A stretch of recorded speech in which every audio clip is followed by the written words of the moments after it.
हम जापान में कहीं एक जापानीज बिल्डिंग का सीन देखते हैं जहाँ कुछ लोग बैठे हुए होते हैं। हम देखते हैं कि ये और कोई नहीं मिंगफी, सीजर और जिहांग वगैरह हैं जो कि चीजी, यूबिको और बाकी ये दोनों के साथ बैठे हुए होते हैं। तो जिहांग कहता है तो तुम इतनी छोटी उम्र में ही एक क्लैन चीफ बन चुके हो। तो चीजी कहता है मैं फैमिली का हेड इसलिए हूँ क्योंकि मैं अकेला बचा मेंबर हूँ अपनी फैमिली का, तो वो और किसको बनाएंगे। तो सीजर थोड़ा सैड वॉइस में कहता है क्या तुम्हारे पेरेंट्स की मृत्यु हो गई है किसी अंडरवर्ल्ड के बैटल में। तो मिंगफी सीजर को ब्लेम करते हुए कहता है बॉस तुम कुछ ज्यादा ही जापानीज ड्रामा देखने लगे हो। तो चीजी कहता है गेन एक काफी एंशिएंट फैमिली थी जिसका अस्तित्व एडो पीरियड यानी सामुराइज के जमाने से था, बट धीरे धीरे इसके लोग काफी ज्यादा कम होते गए और एक टाइम ऐसा आया कि सबको लगा गेन क्लैन में अब कोई भी डिसेंडेंट नहीं बचा हुआ है। पर तभी ताचिबाना मासामुने जो कि ताचिबाना क्लैन चीफ हैं, उन्होंने मुझे और मेरे भाई को खोज लिया। हम दोनों अनाथ हैं और पहाड़ों में रहा करते थे, पर जब उन्होंने हमारी लिनिएज को कंफर्म किया यानी कि जो हमारी फैमिली ट्री होती है, डीएनए वगैरह से कुछ किया होगा, तब वो कंफर्म होने के बाद हमारी फैमिली सीट्स जो थी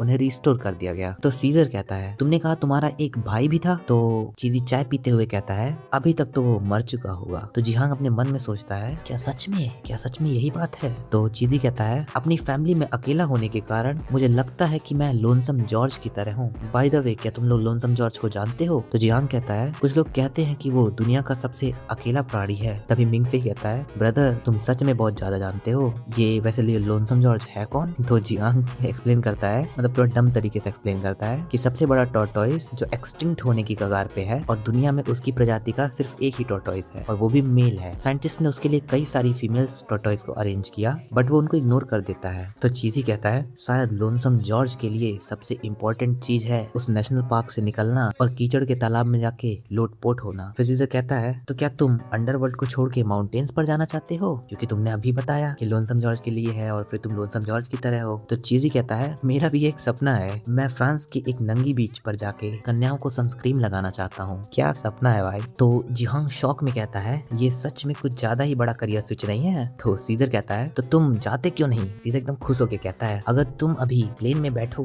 तो कल तक किसी लड़की को सनस्क्रीन लगा ही रहे होगे। वो अपना डेबिट कार्ड दिखाते हुए कहता है कि अगर तुम चाहो तो मैं तुम्हारे प्लेन को स्पॉन्सरशिप कर सकता हूँ, मतलब प्लेन की टिकट को। तो मिंगफे कहता है ब्रो ये सच में बहुत अच्छा ड्रीम है, अगर तुम मुझे इनवाइट करना चाहो तो आई एम ऑल योर्स और मैं तुम्हारी सनस्क्रीन बिजनेस में मदद भी कर दूंगा। मिंगफे भाई मतलब एकदम रेडी है ठरक के लिए। तो चीजी थोड़ा टुल हो चुका है, मतलब पी के टुल हो चुका है। चीजी कहता है कॉन्क्यूबाइन होने के नाते मैं ऐसा नहीं कर सकता। कॉन्क्यूबाइन का मतलब होता है जो राजा की मेड्स होती है, मतलब जिनके साथ वो मजे करता है वो। ये सुन के मिंगफे की नाक से खून आ जाता है और यूबी को शॉक होते हुए कहती है यंग चीफ आपको इतनी पीनी नहीं चाहिए, आपको अपनी इमेज का ख्याल रखना चाहिए। मतलब वो चिल्लाते हुए कहती है। यंग डिसअपॉइंटमेंट में कहता है तो ये सॉप ओपेरा देखता है, क्या ही अनएक्सपेक्टेड बात है। सॉप ओपेरा मतलब सीरियल। सीजर कहता है ऐसा लगता है कि तुम अपनी यंग चीफ के टाइटल को छोड़ नहीं पा रहे हो, ऐसा अच्छा नहीं लगता ना कि कोई क्वीन रस्सियों में बंद कर रहे। तो चीजी कहता है नहीं ऐसा नहीं है, मैं ये सब छोड़ना चाहता हूँ पर लोग मुझसे ये डिमांड करते हैं, मुझे मेरे ऊपर ये रिस्पॉन्सिबिलिटीज को थोप दिया गया है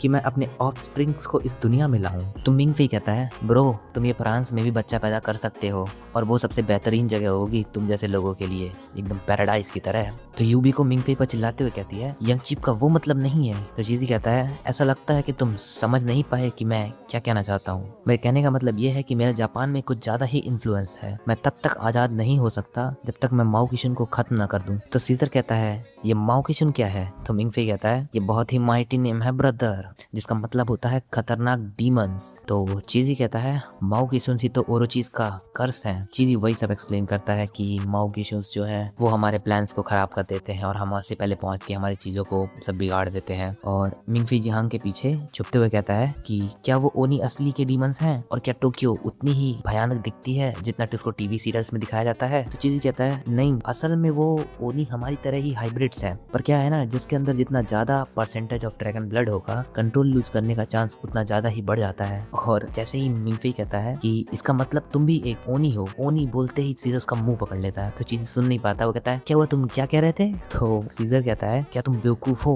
बने बनाए काम को क्यों बिगाड़ रहे हो। तो मिंगफी अपनी गलती को एक्सेप्ट करता है और फिर चीजें एक्सप्लेन करते हुए कहता है शायद उन्होंने तुम्हें किडनैप भी इसीलिए किया था ताकि वो कॉलेज के साथ हमारी रिलेशनशिप को खराब कर सके, तो इसीलिए जब तक माओ किशुन खत्म नहीं हो जाता है तब तक मैं यहाँ से कहीं नहीं जा सकता। सीजर कहता है वायलेंस को कंट्रोल करने के लिए वायलेंस काफी ज्यादा इंटरेस्टिंग है। तो चीजें एक्सप्लेन करते हुए बताता है कि चाइना में काओ काओ नाम का एक बंदा रहता था और वो बहुत ही वायलेंट पर्सन था। वो कहता था कि अगर मैं दुनिया में नहीं रहूंगा तो कोई खुद को किंग कैसे कह पाएगा, कोई खुद को एम्परर कैसे कह पाएगा। तो सीजर पूछता है तो क्या तुम खुद को किंग कह रहे हो, और वो इसी के साथ चीजी के सामने स्वैग से खड़ा हो जाता है। सीजर का ऑरा ही कुछ और है, और इस टाइम तक मिंग फे एकदम टुल हो चुका है। मतलब जियांग उसको ऐसे पकड़ के दिखाता है कि देखो इसने पी ली है बहुत ज्यादा, अब ये हिल नहीं पाएगा यहाँ। तो जियांग फिर चीजी से कहता है कि हमें अपने साथ लेके चलो, और हम भी रियल यामाता नो ओरोची को देखना चाहते हैं, और ये भी देखना चाहते हैं कि माओकिशंस के ओनी असल में कैसे दिखते हैं। ये सुनते चीजी एक स्माइल पास करता है और कहता है यूबी को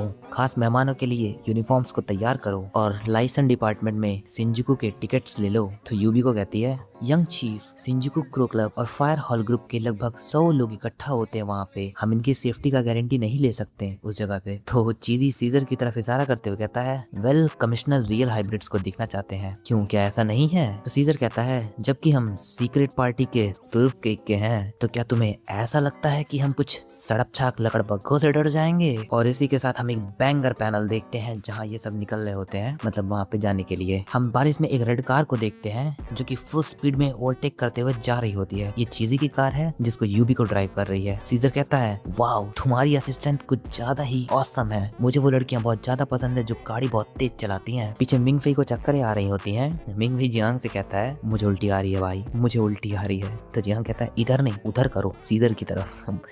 जियांग बुद्धि बहुत लगाता है। फिर चीजी कहता है शिंजुकू क्रो क्लब और फायर हॉल ये दोनों लॉजिस्टिक्स को कंट्रोल करते हैं, बट फायर हॉल डेविल्स के चक्कर में हमें बिट्रे करना चाह रहा है। वो एक्सपेंड करना चाहता है ताकि ज्यादा प्रोटेक्शन फी को इकट्ठा कर सके, बट शिंजुकू क्रो क्लब वाले ऐसा होने नहीं देंगे। ये कॉन्फ्लिक्ट बहुत इंटेंस होता जा रहा है और लड़ाई कभी भी शुरू हो सकती है। तो मिंग फे कहता है इसका मतलब हम नाइट क्लब में गैंगस्टर मारने जा रहे हैं। फिर मिंग फे के दिमाग में जो छवि बनती है गैंगस्टर्स की, वो कुछ एक्सप्लेन करता है। तो सीजर चीजी कहता है कि तुम्हारे दिमाग में जो छवि है ना गैंगस्टर्स की, वो कार्टून वाले गैंगस्टर्स हैं। असली के गैंगस्टर्स इससे ज्यादा ही खुखार होते हैं, मतलब एकदम खतरनाक वाले होते हैं। अतड़िया उतड़िया बाहर निकाल लेंगे तुम्हारी। फिर जिहांग कहता है कोई बात नहीं, तुम्हारा भाई तुमको बचाएगा मिंग फे। फिर चीजी कहता है यूबी को गेन क्लैन के नाम से एक ट्रूस ऑर्डर कर दो। ट्रूस का मतलब होता है एक एग्रीमेंट जो कि शांति समझौता होता है। तो यूबी को कहती है ठीक है। चीजी कहता है एक बात याद रखना, जैसा मैं कहूँ वैसा ही करना, क्योंकि माहौल वहाँ का बहुत खराब है। तो सीजर कहता है जब तक हमने ये सूट पहना है ना तब तक आपका हुक्म सलाखों पर यंग चीफ। वो थोड़ा सरकाज़म में कहता है। तो सीजी कहता है सिगार स्मोक करते हुए मुझसे ज्यादा यंग चीफ लगते हो। तो सीजर कहता है इस बात से तो मैं भी एग्री करता हूँ। सीजर कहता है क्या तुम्हें भी एक चाहिए? और फिर ये दोनों सुट्टा फूकने लगते हैं। इसके बाद हम गेंजी हैवी इंडस्ट्री का सीन देखते हैं जो कि प्रोबेबली इन ओरोचीज का हेडक्वार्टर है, क्योंकि यहाँ सारे ओरोचीज इकट्ठा हुए हैं मीटिंग के लिए। तभी ताचिबाना क्लैन चीफ जो है, जो कि इस मीटिंग के हेड हैं, वो कहते हैं आज हम सब यहाँ पे गैदर हुए हैं क्योंकि मैं तुम सबसे एक सवाल पूछना चाहता हूँ। और इसी के साथ ये एपिसोड खत्म हो जाता है। अगर तुम्हें एपिसोड अच्छा लगा, तुम्हारा जो मन करता है वो कर दो। And enjoy your life. Crimson साइफियोरस साइनिंग आउट।